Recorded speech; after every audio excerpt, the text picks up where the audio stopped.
Chairman, to begin the afternoon, I'd like to make the record clear as to the primary purpose, well, I won't say the primary purpose, but one of the primary bases for holding these hearings, and that is to determine whether or not EPA and CARB have coordinated with the members of the local governments who are here. And in my opening statement in Reading, I explained what needs to happen before there's coordination. I'd like to take just about 3 minutes. I'm not going to go, I'll do that in closing, but for right now, when I ask the question, when I ask you to poll the elected officials on the board to see whether there has been coordination, coordination is defined by Congress as meaning these things. An agency has to come to the local government, any local government that is affected by whatever they're going to do. And they have to come early when they first propose the action, the regulation, or the rule. They have to come early to the local government so that local government officials can have a meaningful involvement in the actual development of that rule, regulation, plan, action, or project. They have to be aware of any policy that local government has that is contrary or in conflict with what they plan to do. They have to be aware of any plan or action of the local government that would be inconsistent. If the local government makes the statement that what you're planning is going to be harmful to our economy, they have to then use all practicable means, and I'm using they, the federal agency, they have to use all practicable means to resolve that inconsistency. In other words, to develop whatever they're doing in such a way that it does not economically, socially, culturally destroy the local government. And finally, in the rule, in the statute, is the requirement that they make every practicable effort to reach consistency with the local government. Now, this was put into the law in 1976. The coordination was put into the law in 1970 in the National Environmental Policy Act. It was put in at a time when the federal government changed its entire position with regard to the public lands in the West. The public lands had been a problem since the Constitutional Convention. You can read any history book that's ever been written, and there will be a chapter on the problem of the public lands, or the problem of the Western lands. Nobody wanted them. Nobody wanted the cost of them. Everybody wanted them for purposes of population and expansion. And so they never could come to agreement as to what to do with them, but they did agree that they were going to keep them. And that was the policy that Congress followed through the Taylor Grazing Act and through every other act that related to the national forest and grazing. During the Nixon administration in 1968-69, it was decided, no, I'm sorry, I'm getting ahead of myself. The policy was that they were going to sell them, and the difficulty in selling them was who was going to get the money, whether it was going to be the state that was connected to that portion or whether it was going to be divided among all the states. Obviously, Delaware and New Hampshire and Vermont and Maine wanted part of the money. Obviously, the states on the western side of the original 13 didn't want them to get any. So, and that never ended. But during the Nixon administration, the decision was made, and I'm going to throw this in because I won't get to expand it until my next book, but it was made after Secretary Kissinger made his secret trip to China. He went to Africa and was able to slip away at night and escape the press. Went to China and made the first trade negotiations with China that had been made in years, in decades. And then the United States decided that we would keep the public lands. And when you're going to keep lands that big, you have to have a plan if you're a government. So the National Environmental Policy Act was passed. And in it was the requirement that there be coordination of federal, state, and local plans. In 1976, not being satisfied with that, Senator Packwood of Oregon introduced the definition of coordination. And that's when that definition that I've just gone through was passed. The Council on Environmental Quality was created by NEPA, and the Council on Environmental Quality issued regulations that require the same thing of any federal agency or any agency engaged in a major federal action. Major federal action is defined as any project in which federal money is used, in which a federal agency is involved, or in which a state agency is carrying out a federal agency program or directions. The requirement in California is that there be coordination by every agency that answers to the governor. So with regard to CARB and with regard to EPA, the city of Reading made the formal request for coordination at the the answer came from CARB that they were not subject to coordination because they weren't a federal agency. Well, that's not the test, as I just finished. There's three other tests that they didn't meet as to the city of Reading. Now I need, Mr. Chairman, for you to poll the elected officials on the board now and ask the question whether, given that definition of coordination, did CARB or did EPA meet with that local government and coordinate with regard to the CARB regulations regarding particulate matters?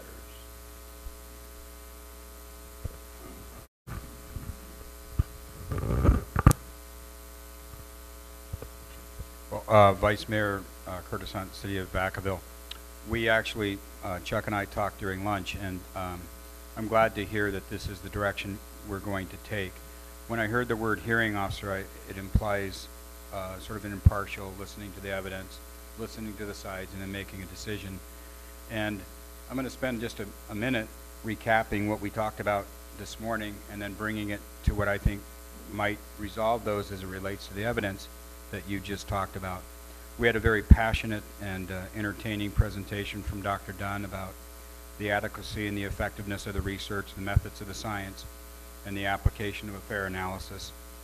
We had a discussion about the bias that was in the Selected Science Advisory Board, very compelling. The faulty application, the correlation studies basing on the epidemiology in the particular, that was interesting and well done. Mr. Dunn actually, Dr. Dunn actually enlightened me a great deal about the legal and ethical considerations in the application of experimental design on the use of humans. That was rather shocking, I would say. And then the false claims. The second testimony we had was from a trucker, James Ripke, a very passionate, heartfelt testimony.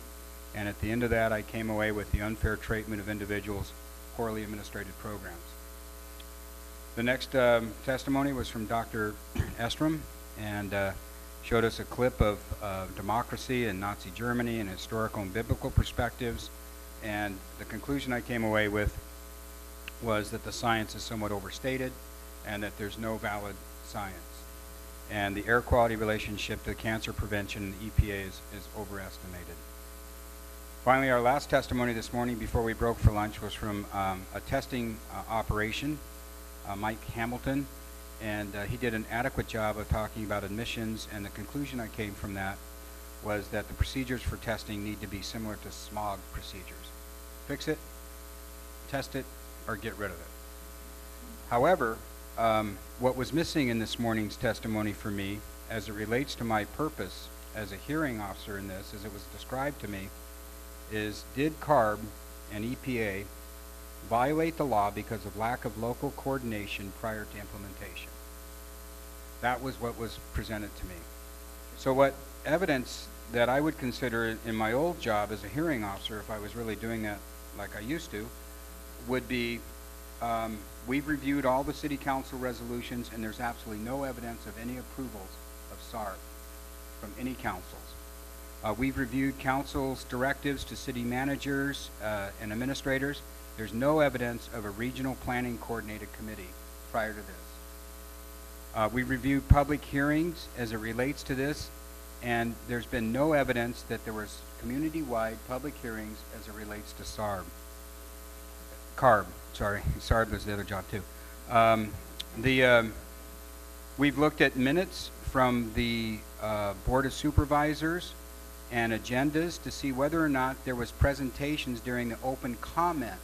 So it didn't rise to the litmus necessarily of a resolution, but did they in fact come to the city councils and make a presentation during what we call open comments?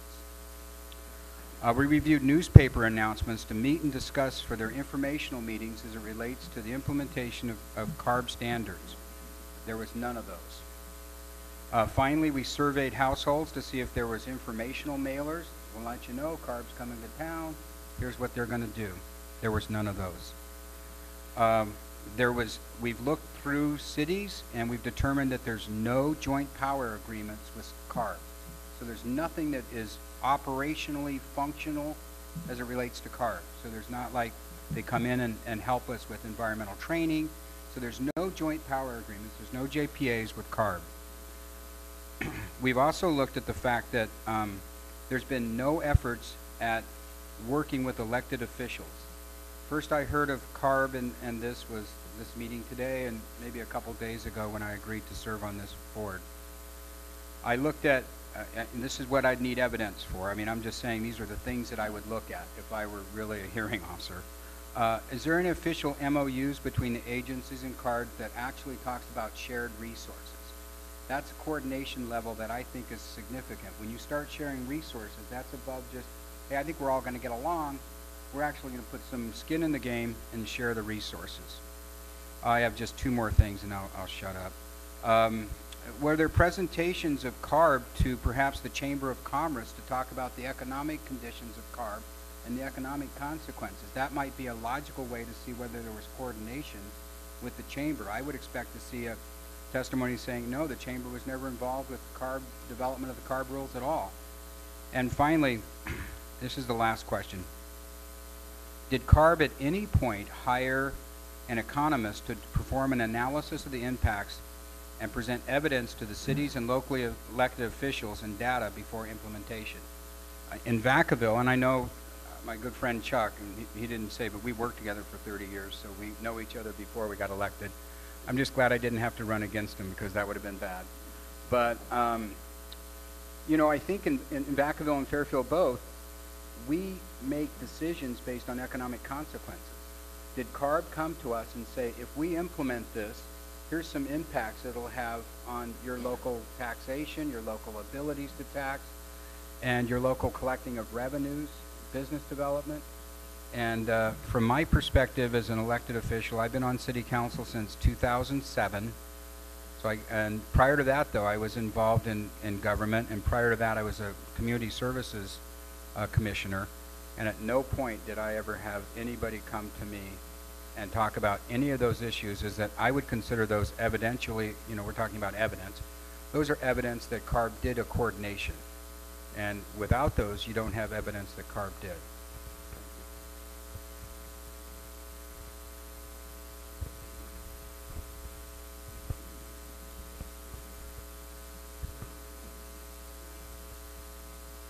Got to talk for everybody.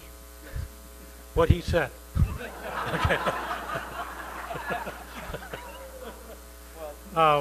Colfax is a small town of 1,900, and this is only my second term in office, but on the first go-around, I had to call my colleagues because my first go-around was a blur to me, as far as being in political office. And every one of them, and our city manager, none of them recall ever anybody from CARB or anything like that coming to address us on this. We've lost 3 businesses because of it, in the meantime. And I don't believe that Placer County has one because we don't have anybody as a liaison to Placer County. So I'm going to say definitely no for City of Colfax and a probable no for Placer County.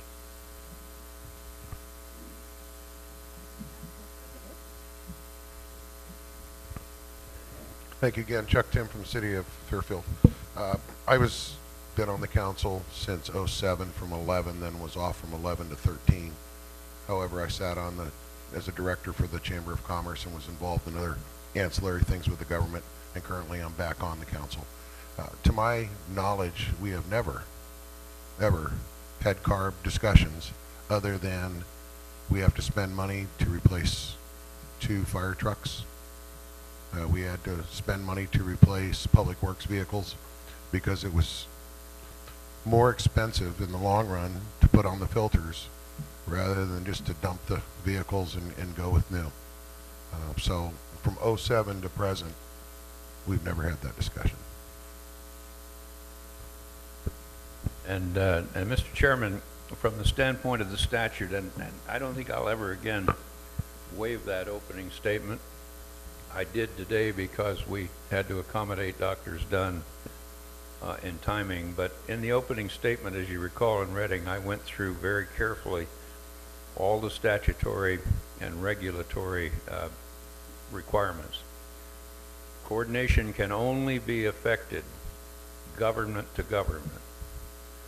Coordination requires the agency to meet with the local government, regardless of whether it's county, city, town, district, village, cemetery district, any level of government that desires coordination.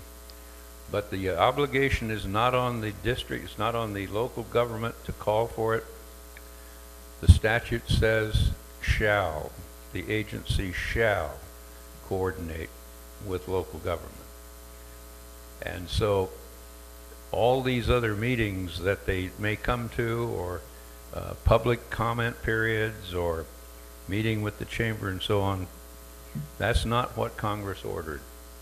What Congress realized is that the elected officials have the burden of taking care of the economics of their constituents, the human environment of their constituents, and they are the ones that Senator Packwood went to the Congress and said, we've got to make sure that these agencies, if we're going to keep all these public lands, the public lands affect so many small governments, that we've got to make sure that they are given a part in every federal program to make sure they aren't harmed. And when he did the amendment, the Bureau of Land Management and the Forest Service went to the Hill and said, Senator, this is going to make our job a lot harder. And he said that's what it's designed for. You should be working harder to work with the local governments. We will put in what we have to show that what CARB has done does not meet those standards. And when we close, we'll have exhibits in. And in my argument, I'll go through those specific statutes, which we'll provide copies of, and the regulations, and indicate that it is our belief that they have failed. They have violated the law, California and federal, by not coordinating directly government to government with local governments. Yeah, I have a question about clarification of what the level of coordination is. We do assign a representative to serve on the Air Quality Board, and I think we're in the YOLO YOLO Air Quality District, and we have a council member who is assigned to that. Would that count as a coordination? Chairman, no, it doesn't. What the Congress also recognized is that even at that point, we were moving toward regionalization in a lot of things. If your city council decided that the way you wanted to coordinate specifically, not just because it was there, but if CARB came to you and you said, well, look, our coordination efforts ought to be through our councilman who's on the Air Quality Board, that's okay. That would be your decision. But you get to make that decision, and it has to be made specifically. Otherwise, their obligation is to coordinate with the local government. A lot of times, a government will delegate to a committee of citizens or to a district the coordination role, but that's up to the government, not to the agency, and it must be done specifically. One of the best definitions of coordination comes from a California case, the Native Plant Society versus the city of Rancho Cordova. Rancho Cordova. There, the local government had required coordination in their plan, and they didn't coordinate with Fish and Wildlife. So for the only time that I know, a federal agency went to court and said the local government didn't coordinate with us. And the court said, that's right, they didn't, and so you have to do it over. And they define coordination in marvelous terms, which I'll provide to you in those documents, that it has to be not just discussion, not just a series of discussions, it has to be the real serious attempt to reasonably coordinate and work with on a consistent, equal basis between the two. So, and I'll go through all those, the case decisions as well as the statutes and the regulations. I thank both elected officials for bringing that to my attention, that I hadn't done that this morning the way I usually do, but I wanted to start the afternoon that way, so that, and also if I could explain one other thing that I usually do in an opening statement.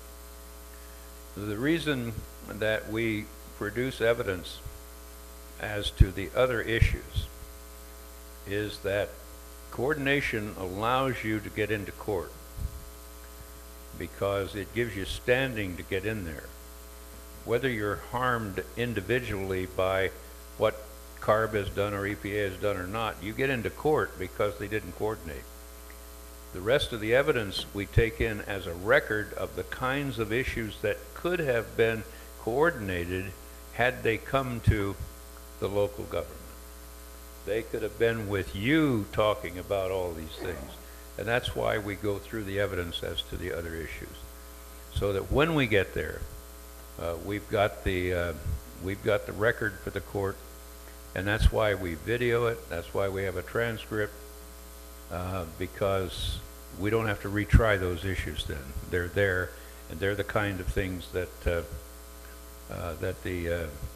that you could have coordinated as local governments. I'm going to be quite frank. There's other things that we can do with this record, but the most effective is if we can go into court, seek an injunction on the basis that they did not coordinate, and then produce this record with these issues. And hopefully, when all this is done, and when we ask you as a board in your findings, and what they are your findings that aren't binding on anybody, but they're findings from the evidence that were presented to you. And in those findings, we'll request, for example, with regard to the question that came up this morning about why hasn't there been enforcement as to some of those human experiments. We'll request that you that you send your findings in the record to some people to look into that and to make that determination. And we'll also request that that you support, not money-wise, because the Stand and Fight Club has to exist on contributions, but that you support the law action if we go into the federal court and ask for an injunction. So we'll ask for those things in our closing. Any questions for me at this point? Okay, thank you. Thank you, Counselor, for that clarification.